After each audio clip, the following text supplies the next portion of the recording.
সুপ্রভাত, good morning.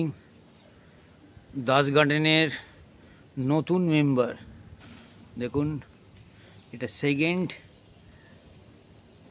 আম গাছ।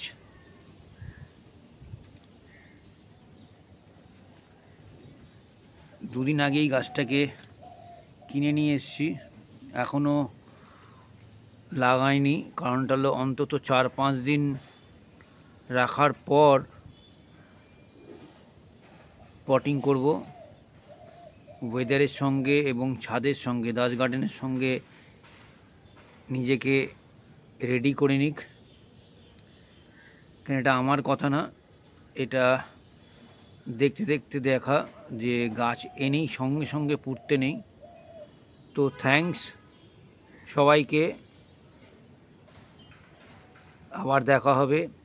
ভাল লাগলে এটাকে ইউটিউবে লাইক দেবেন এবং সাবস্ক্রাইব করে দেবেন। Thank you.